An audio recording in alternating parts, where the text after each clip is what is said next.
Saudara, satu saat saya ada di suatu acara besar, ada di ruang kesaksian, satu ibu bangun, dia bicara. Ini saya bicara tentang jiwa yang bermasalah nih, menembus masuk pada ruang-ruang yang bermasalah bagi kehidupan sosial.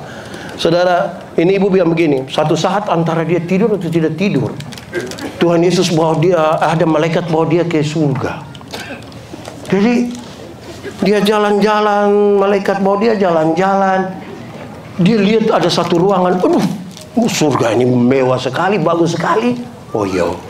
Tapi di itu ruangan itu, waktu dia lihat begini, ada mulut-mulut semua. Mulut semua. Jadi dia tanya, hei malaikat, yuk, kenapa di itu ruangan itu kok penuh dengan mulut-mulut saja?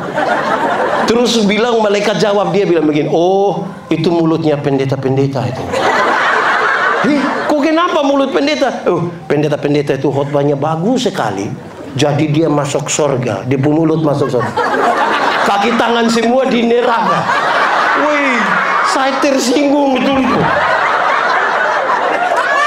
Pas sesi mau berkhotbah, saya bilang kepada itu ibu, kita dua klarifikasi yang tadi dulu. Kita dua selesaikan yang tadi dulu. Saya tanya dia, ibu tahu pisau? Iya. Tahu pisau betul? Iya. Coba ibu ambil pisau, potong ibu punya jari kelingking. Waktu darah sudah keluar, coba ibu bilang begini, sudah rasa. Bisa? Dia bilang tidak. Itu yang kita bilang. Kita satu tubuh, kepala kita ya Kristus, termasuk gerejanya itu. Tubuh Kristus adalah orang-orang percaya. Hei, mata, karena dia mata, dia tidak lebih penting dari telinga. Kaki tidak lebih penting dari perut. Tangan tidak lebih penting dari telinga. Siapa yang malam-malam ketika perut sakit mau pi WC terus kaki bilang, perut minta maaf, perut tolong sendiri. Pergi sama-sama kan. Kita stroke mau ke gereja, kasih tinggal bagian kiri, kan pergi saja. Alkitab mengatakan, kalau tangan terluka, mata ikut menangis. Dan kalau mata menangis, tangan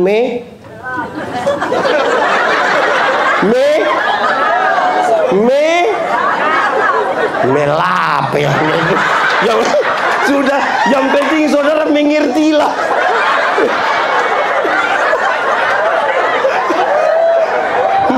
Iya kan? Karena kita saudara bicara persatuan. Wih, kalau kita bicara, karena itu memahami diri, memahami persekutuan dalam rumah, memahami komunitas, dimulai itu bertahap-tahap. Saudara, kalau tidak selesai dengan diri, bermasalah di rumah, bermasalah di komunitas. Lalu kita mau ke mana? Terus separuh datang, saya kalau sudah kiri betul. Macam lagu di NTT saja, putar ke kiri. Pak pendeta, saya nih kalau baik lebih baik dari malaikat Bapak. Tapi saya kalau sudah marah itu Lucifer juga kalah. Ini manusia tidak jelasin. Kadang-kadang malaikat, kadang-kadang Lucifer. Ini tidak ada definisi. Jadi harus tegaskan diri. Khotbah masih lama ini. Tapi saya punya istri itu suka peringatkan saya. Dia selalu bilang begini, Papa kira Papa khotbah bagus. Saya bilang, Mama, orang undang saya seluruh Indonesia, Mama. Terus ibu bilang, Papa coba cek yang ikut Papa khotbah. Jangan sampai dong pulang orang bilang, kamu rugi tidak dengar pendeta Yandi khotbah. Kok iya? Dia bilang apa? Tahu. Pokoknya kita tertawa, senang-senang sekali. Tapi Bapak Mama dengar yang saya omong tadi kah? Mengerti kah? Oh yes. Saya bisa kasih sapu istri, Mama salah. Mama, orang mengerti kok yang saya bilang. Tapi bisa hafal yang tadi puji Tuhan. Ketiga, roh yang terkontaminasi dosa. Roh yang terkontaminasi dosa hari itu memutuskan hubungan dengan Tuhan Allah. Adam, yo, kamu di mana? Tuhan tanya begitu bukan karena Tuhan tidak tahu dia di mana. Tuhan tahu kok tidak? Tahu. Nah, sudah tahu kenapa tanya?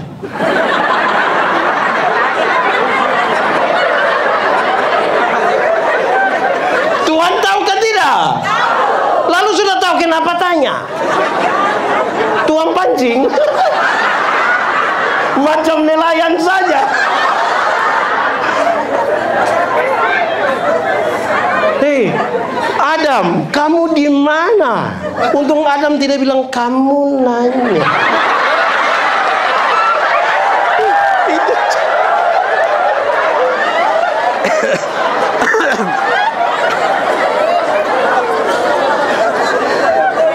Adam, kamu di mana? Pertanyaan itu mengirim pesan. Adam, kenapa engkau memutuskan hubungan dengan saya? Ini sebuah pertanggungjawaban. Kenapa engkau memutuskan hubungan dengan saya?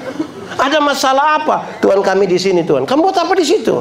Kami telanjang, Tuhan. Kenapa kamu telanjang? Kami makan itu buah. Nah, siapa yang suruh kamu makan itu buah? Dua-dua baku tutur sini. Tuhan panggil, Tuhan kasih dia dorang dua pakai pakaian kan? Kalau Tuhan yang buat pakaian, bagus ke tidak? Bagus. Bagus. Tuhan kasih makan, tapi apa yang kemudian Tuhan bilang? Keluarlah dari tanah. Sebelum itu saya mau kasih tahu saudara, orang yang terputus rohnya dengan Tuhan, dia tidak suka pada ibadah. Dia sudah mati sesungguhnya. Saya melayani anak-anak sekolah minggu, saya tanya dorang, anak-anak, yuk, coba, anak-anak. Wih, tinggal anak-anak pun bapak.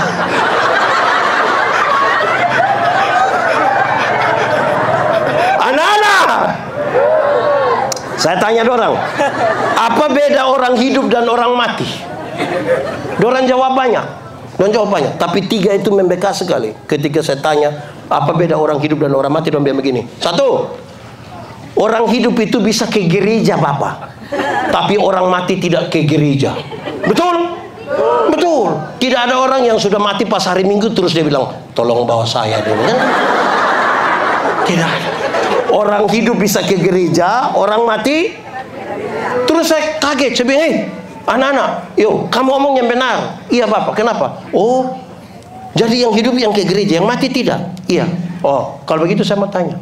Kalau begitu kamu mau omong kamu pun papa mama yang pemalas gereja ini, dorang sudah mati.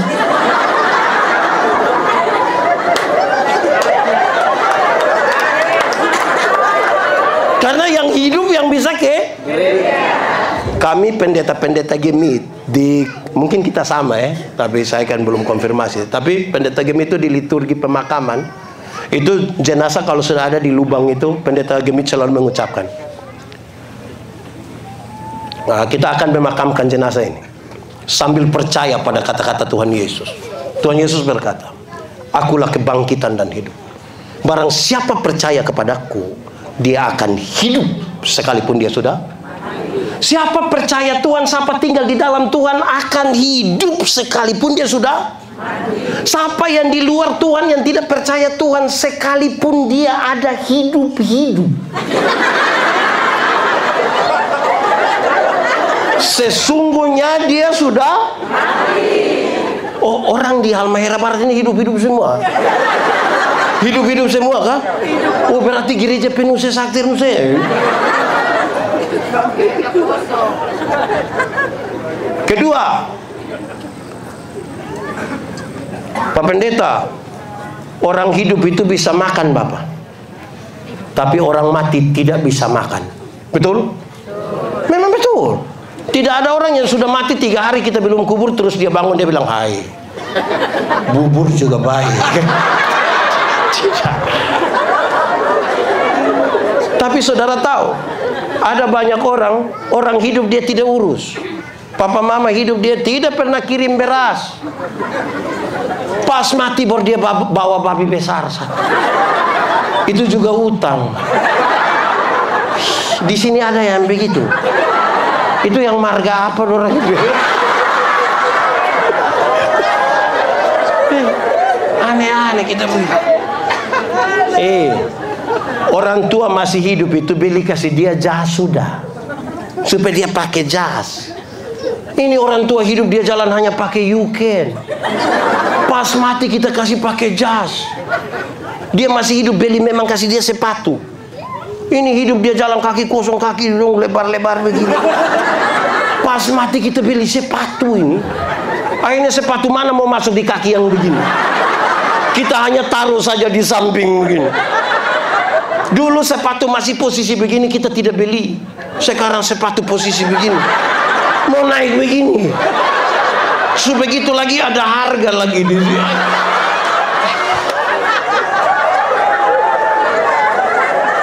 Baru dia pakai catatan. Saya tidak tahu di sini, tapi kami di NTT masih ada yang berpikir kalau beli untuk orang mati itu jangan tawar.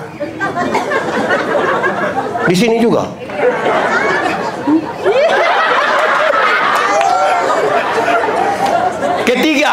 Ketiga, Dora bilang begini, Bapak, orang hidup itu bisa bicara, bisa omong, tapi orang mati tidak bisa omong, betul? Betul? Memang betul. Tidak ada orang mati bisa omong. Kalau orang mati bisa omong, pasti waktu dia mati kan kita mau kasih mandi, dia kan buka dia pun pakaian toh. Waktu kita buka-buka, wah, pasti dia marah. Tapi karena dia tidak bisa bicara. Betul kok tidak? Tapi saudara tahu, saya keliling semua daerah di NTT, saya keliling seluruh daerah. Terus banyak orang datang bilang ke saya, Pak Pendeta, yo, tadi malam nenek ada datang. Jadi saya tanya, siapa punya nenek?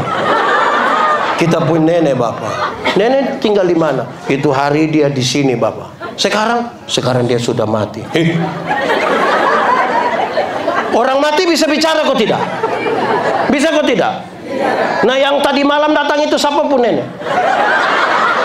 Baru saya tanya, nenek datang kasih tahu apa? Nenek datang kasih tahu nomor KP Bapak. Nenek tukang judi begini. Di sini ada yang biasa isi KP juga. Ada juga. Dapat ilham dari nenek. Saudara lihat ya, kalau orang rohnya mati itu macam-macam begitu sudah. Saudara bicara, kenapa hal ini serius bagi sebuah konsolidasi dan persatuan? Semakin dekat seseorang dengan Tuhan, semakin dekat dia dengan orang-orang yang ada di sekitar. Semakin dekat sebuah relasi antara suami dengan Tuhan, makin dekat dia dengan istrinya. Amin toh? Amin. Ini supir kantor pulang ini dong dua tertawa sendiri di HP.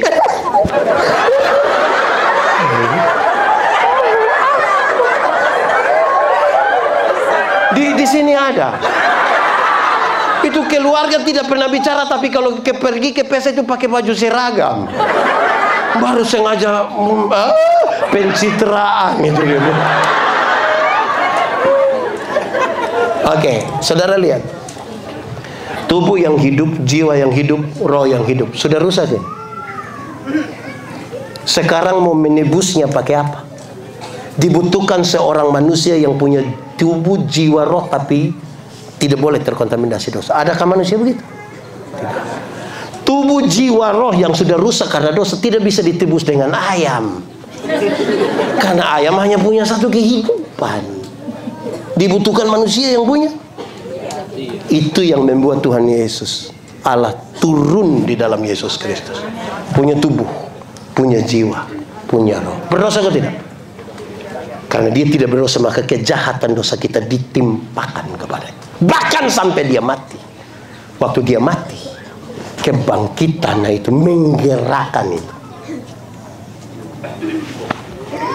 Saudara, disalib itu menarik. Ketika penjahat itu, Yesus, ingat aku kalau engkau datang sebagai raja. Dan Yesus bilang apa? Hari ini juga aku bersama-sama dengan kamu di Firdaus. Hari ini juga aku membawa kamu masuk ke dalam inti kehidupan. Karena terputus itu orang disuruh keluar dari Firdaus. Keluarlah dari Firdaus. Di luar Firdaus ada pakaian yang indah kok tidak? Di luar Firdaus ada pakaian yang indah kok tidak? Ada makanan yang enak kok tidak? Ada. Tapi tinggal di luar Firdaus berarti tinggal di luar inti kehidupan. Berarti inti kehidupan tidak terletak pada pakaian dan makanan. Sekarang aku membawa kamu masuk kembali kepada Firdaus. Hari ini juga aku bersama-sama dengan kamu di dalam Firdaus. Karena itu, cari Tuhan jangan sekedar untuk sehat saja. Tuhan datang ke dunia bukan untuk bikin orang sakit jadi sembuh, walaupun bisa dia buat, tapi bukan itu tujuannya. Ada banyak orang yang tidak kenal Tuhan malah lebih sehat dari kita. Yang biasa minum cap tikus itu dia minum dari 3 hari lalu sampai tadi pagi, istirahat sedikit baru minum, dia tidak tahu sakit. Kita yang mengaku percaya Tuhan ini duduk di dekat situ kok ada kena embun sedikit pulang pilek. Jangan ukur Tuhan hanya dengan kesembuhan. Jangan cari Tuhan hanya untuk dapat kekayaan. Tuhan datang ke dunia bukan untuk bikin orang miskin jadi kaya, walaupun bisa dia buat, tapi bukan itu yang utama. Ada banyak orang yang tidak kenal Tuhan malah lebih kaya dari kita. Itu koruptor, orang itu kaya-kaya semua. Dorang punya rumah 2, 3, 4, 5, sampai tidak suka tinggal di rumah, dorang tinggal di penjara sana.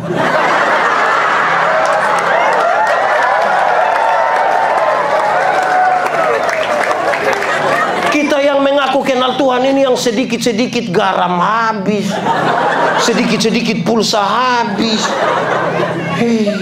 Mau beli baju saja untuk Paskah pakai tanya di itu, mas, yo bisa bayar 6 kali.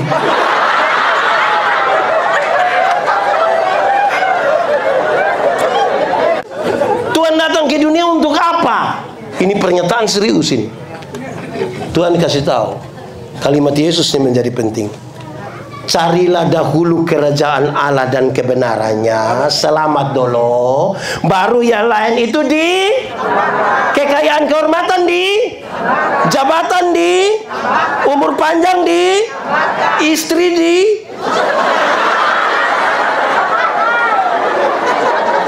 Kok ibu-ibu kenapa tiba-tiba merah? Istri diberkati saja ya. Kita urus satu saja pusing, tambah satu lagi lebih pusing lagi. Nah saudara lihat ya, kebangkitan Kristus itu pemulihan sebenarnya, pemulihan relasi. Kematiannya sudah kan. Orang tanya siapa pendeta kenapa Yesus mati, itu bagian dari sebuah konsistensi, sangat konsisten. Hukum Taurat yang berdosa tetap harus, tapi kita bersyukur kita yang berdosa tetap dihendisi. Saya kira apalagi ada teman-teman pendeta, teman-teman pekabaran Injil suka pakai kisah ini. Di abad ke-19 itu ada seorang, ini saya hanya bercerita ulang, saudara-saudara, tapi saya ingin ulang. Di abad ke-19 itu ada seorang jenderal tentara di Rusia yang anti pemerintah, karena itu dia bergerilya dari hutan ke hutan untuk melawan pemerintah. Jenderal Samila. Ada satu waktu mereka kehilangan bahan makanan. Anak-anak buah datang, lapor komandan, ya bahan makanan kita dicuri orang. Oke. Cari yang pencuri, tangkap, dan hukum dia di hadapan semua orang. Biar yang lain jangan coba-coba mencuri. Kamu jangan coba-coba kembali kalau tidak dapat yang mencuri. Beberapa saat kemudian dia dapat laporan. Lapor komandan, kenapa? Yang pencuri sudah kami tangkap. Oke. Siap algojo, siap semua orang. Nanti sudah beres, datang kasih tahu saya, hukuman dimulai. Setelah semua beres, mereka datang lapor. Lapor pak, semua sudah beres. Ketika Jenderal Samila pergi ke sana, betapa terkejutnya dia. Kenapa? Karena yang pencuri itulah ibu kandungnya sendiri. Kalau dia hukum dia punya mama kandung, ini anak yang baik atau tidak? Tidak baik. Bagaimana ibu yang melahirkan dia hukum. Tapi kalau dia tidak hukum dia punya mama kandung, ini dia pemimpin yang baik atau tidak? Tidak, orang lain dia hukum, ibu kandungnya dia tidak hukum. Lalu apa yang dilakukan oleh Jenderal Samila? Dia buka jubah tentaranya yang penuh dengan bintang-bintang itu. Dengan berbadan telanjang, dia peluk kuat-kuat ibunya. Terus dia bisikan satu kalimat yang penting sekali. Dia bilang, ibu, aku mengasihi engkau. Ibunya menangis sekuat-kuatnya dan dia peluk kuat-kuat dia punya ibu. Terus dari mulutnya sendiri dia perintah ajudan-ajudannya, cambuk. orang dicambuk kok saudara tertawa? Saudara kehilangan kasih. Jadi Algojo maju dan mulai cambuk dia punya mama. Tapi karena dia peluk kuat-kuat dia punya mama, tidak ada cambukan satu pun yang kena pada tubuh ibunya. Semua terkena pada tubuh Jenderal Samila. Saya mau tanya, ada kasih atau tidak? Ada keadilan atau tidak? Ternyata kita diajarkan kasih dan keadilan hanya bisa berjumpa melalui sebuah pengorbanan. Itu kisah Paskah.